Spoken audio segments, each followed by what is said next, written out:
Hey guys, welcome back to our urban homestead, and in this video I'm going to be doing one of my all-time favorite meals that my grandma used to make, and that is carne guisada. I love it. It's so delicious. It's like a Mexican beef stew that you put on a tortilla, or you can eat it plain with beans and rice on the side. It's so good, and I hope you enjoy. So let's get started. To start off with, I have my Dutch oven heating up. I've already chopped a bell pepper and an onion, and I have about 1.5 pounds of stew meat. Gonna add a little bit of oil to the pan. Let's see if it's ready. Nope. You're also gonna need chicken stock. My grandma always used chicken stock. She said the beef stock made it too heavy. And we're gonna use about 4 ounces of tomato sauce, a little bit of flour, salt, pepper, garlic powder, onion powder, and cumin, and it's really that simple. All right, so the meat's been cooking for a minute. We are going to season with some pepper, some salt,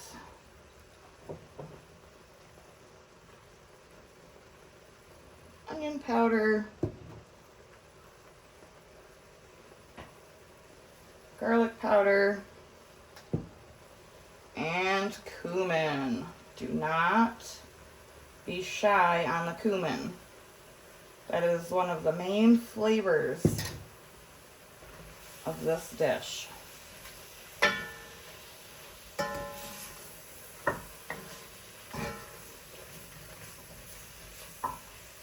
Oh, that smells wonderful.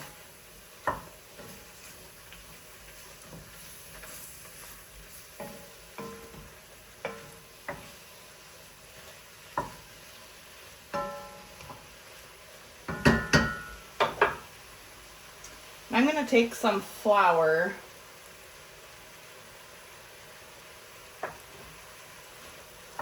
and just kind of get all of the meat coated.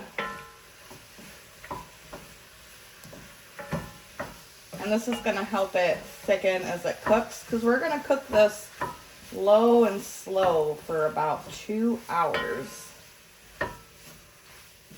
until that meat is nice and tender and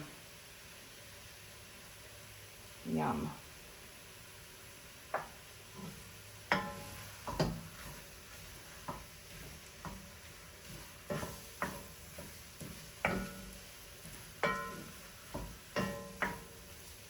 Okay, about 4 ounces of tomato sauce.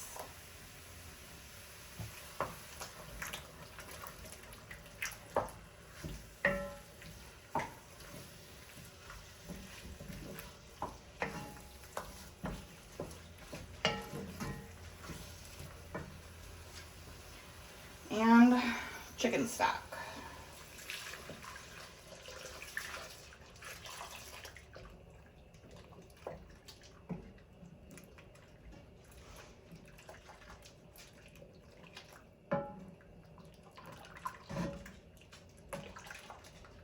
Gonna add about maybe 1 or 2 cups of water to it as well, because it will cook down.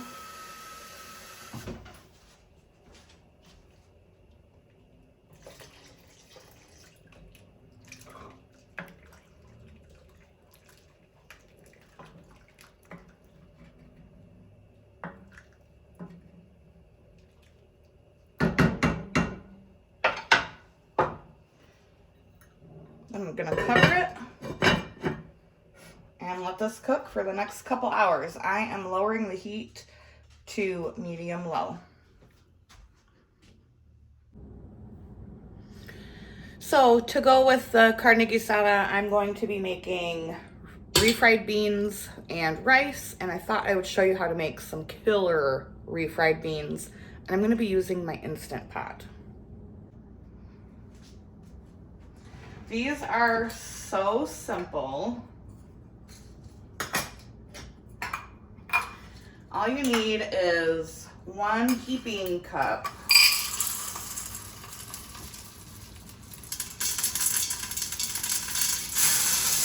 of pinto beans.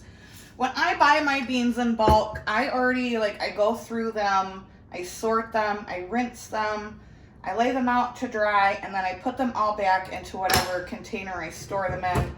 That way when I'm ready to cook, it saves that whole step and process. And to that, I'm gonna add 3 cups of water.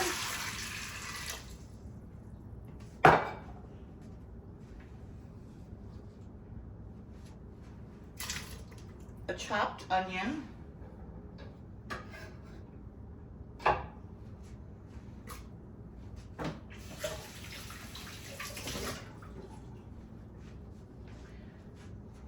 Some garlic.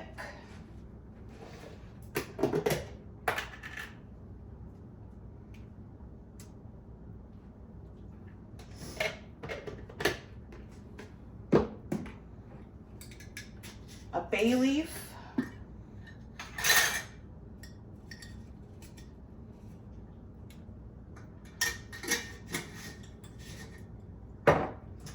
I'm going to use lard. You can use vegetable oil or whatever kind of oil you like. You can use bacon grease. I just really like it with the lard. About a 1/4 cup.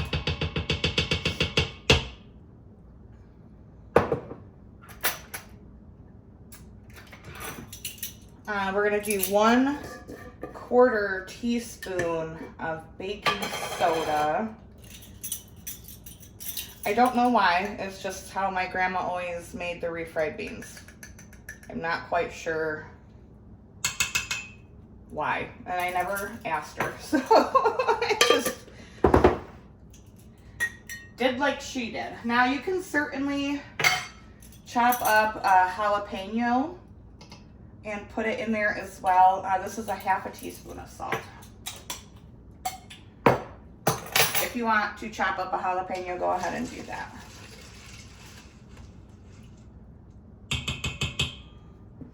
And then 40 minutes pressure cook.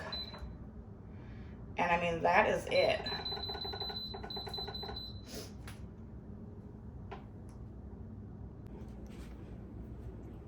I wish you guys could smell it in here. It smells absolutely wonderful. Let's give a check on this. So you can see how far it's reduced down.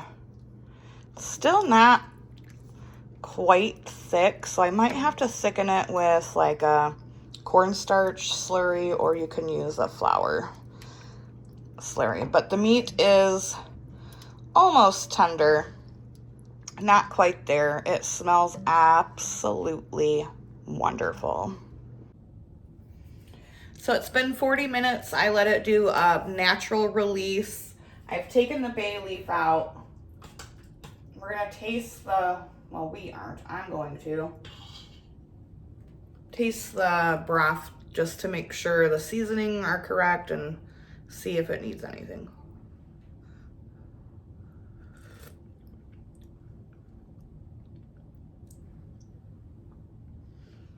I think it needs a bit of salt.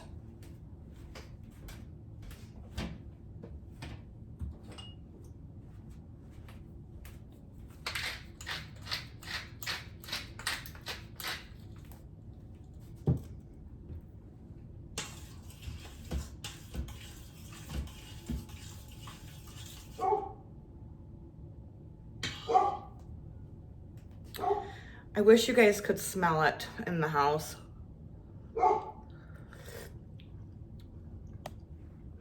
Perfection. So now I'm gonna turn, you can obviously do this on your stovetop, but this is already dirty, so we're gonna go with this. So I put it on the saute mode.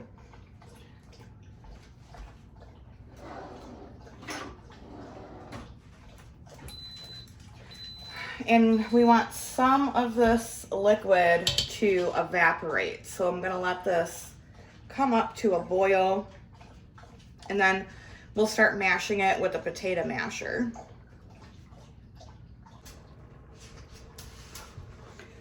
So we're getting a nice bubble on here, and I'm just gonna take potato masher and mash these up. You can use your immersion blender if you want them to be completely smooth and creamy, and I may actually end up doing that. Yeah, let's go ahead and do that.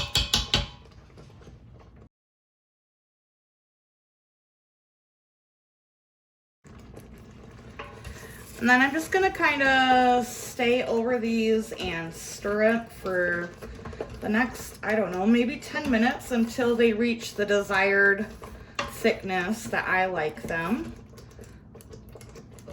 But these, you guys, if you know, you like going to Mexican restaurants, these are authentic, definitely authentic refried beans, except I'm doing it in an Instant Pot. Just makes life a little easier.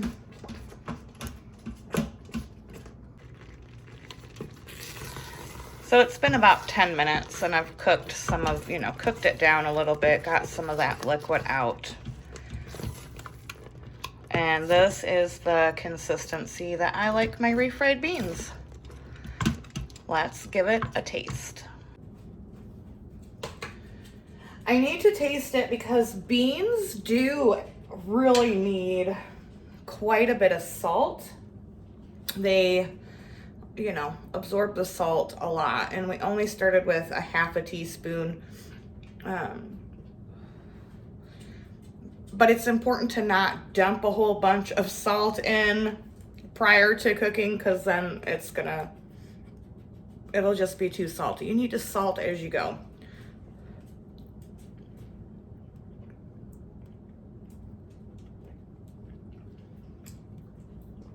It does need a little salt.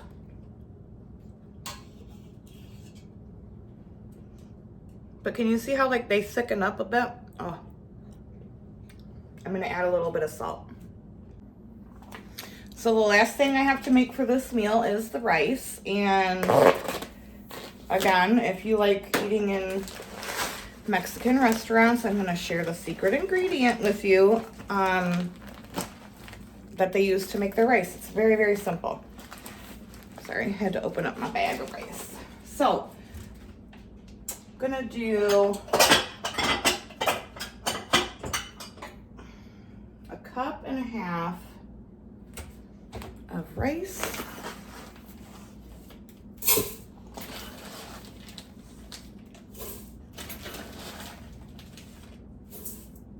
Because that will be plenty. Plenty for us for dinner and for leftovers. Cup and a half of rice, 3 cups of water. And I'm just using my rice cooker.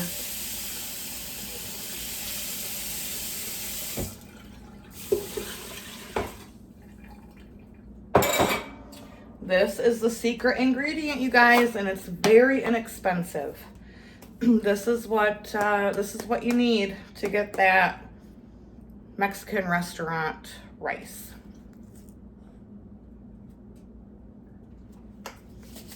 And I'm just gonna add, I don't know, a tablespoon or so, maybe a little more.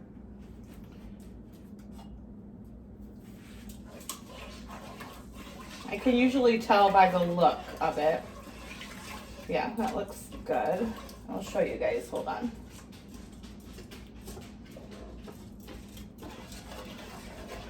That stuff is good in everything though. So that's about the color.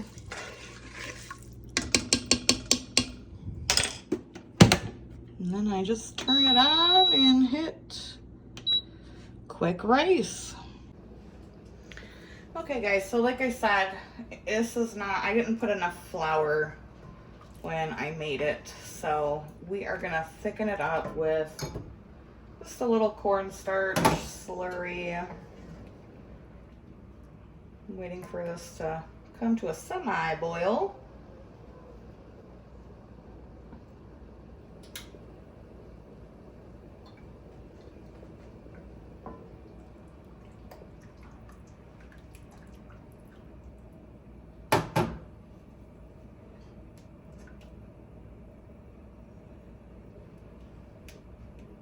Yeah, that's better.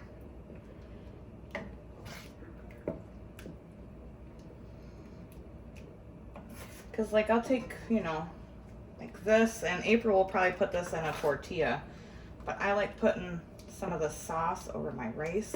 Oh, so good. So that looks beautiful. I'm just gonna cook it for another minute. Rice is done. All I gotta do is get some queso fresco ready, and we'll make April's plate, and she will give it the old taste test. But this is really about the thickness that you want it.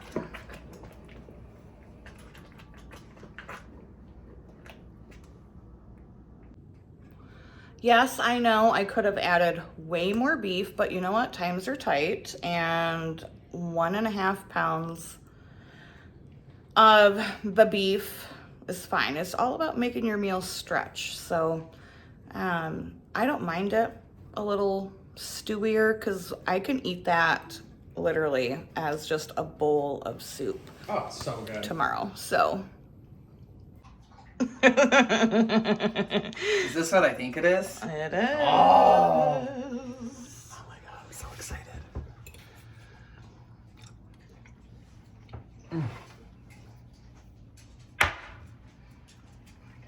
I don't even have to chew it. I know, the meat's very tender. Oh my god. I haven't made carne guisada in a long time. Mm-hmm. Oh, those beans. Yes, I love your beans. They're pretty tasty. Mm-hmm. And then that authentic Mexican restaurant style rice. Oh my god. You're so good. Num, num, num, num, num, Oh, num num num num num num num. It's a scale of 1 to 10. It's a 10. Good. I'm glad that you enjoy it. Go eat your dinner. I'm right here. No, go sit down and eat. It's so good. I'm glad. So there you go, guys. Thanks for spending the day in the kitchen with me, making one of my favorite meals from my childhood. It is absolutely delicious. I hope you try the recipes that I shared with you today. If you enjoyed this video, make sure to give this video a like. Drop me a comment below. And until next time, friends. Abundance and blessings to you. Abundance and blessings to you. Bye-bye.